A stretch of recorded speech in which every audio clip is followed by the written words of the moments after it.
दरम्यान काँग्रेस नेते विजय वडेट्टीवारांनी जितेंद्र आव्हाडांना पाठिंबा दिला। आव्हाड पुरोगामी विचारांचा सच्चा कार्यकर्ता आहे असं वडेट्टीवारांनी म्हटलं। मनुस्मृती जाळण्याच्या ओघात ते घडलं असावं असं वडेट्टीवारांचं विधान आहे, तर आव्हाडांनी जाणून बुजून चूक केली असं वाटत नाही असं महत्त्वाचं विधान काँग्रेस नेते विजय वडेट्टीवारांनी केलंय। आव्हाडांना पाठिंबा देताना वडेट्टीवारांनी आता भारतीय जनता पक्षावर देखील हल्लाबोल केल्याचं दिसतंय।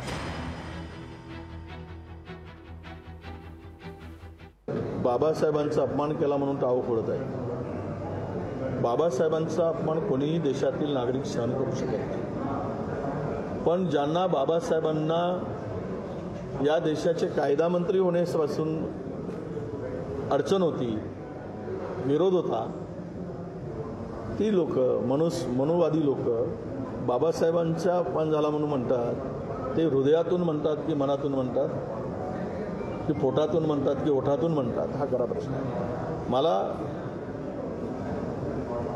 चुकीला माफी नाही एवढं खरं आहे, ती चूक आहेच त्यांची, त्यांनी माफी मागितली आहे आणि सार्वजनिक माफी मागितली आहे। ती जाणून बुजून केलेली चूक मला ते सगळं बघताना दिसत नाही।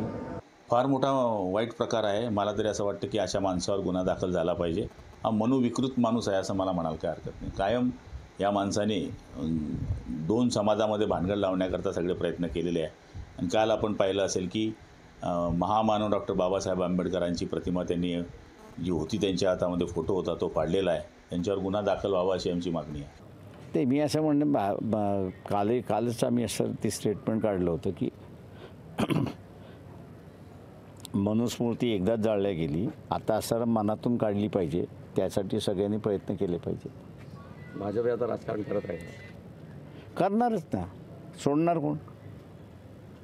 त्यांना मनुस्मृतीचा उदो करून घ्यायच्या तेव्हा ते करते, त्याचं भांडवल करणारच ते।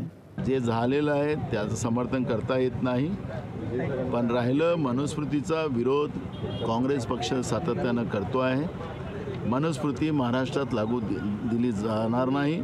शाहू फुले आंबेडकरांचा महाराष्ट्र आहे, हा छत्रपती शिवाजी महाराजांचा महाराष्ट्र आहे। या महाराष्ट्रामध्ये मनुस्मृती लागू दिली जाऊ शकत नाही, ही भूमिका काँग्रेस पक्षाची आहे। लोकशाही मराठी ऐका, पहा, जागरूक रहा।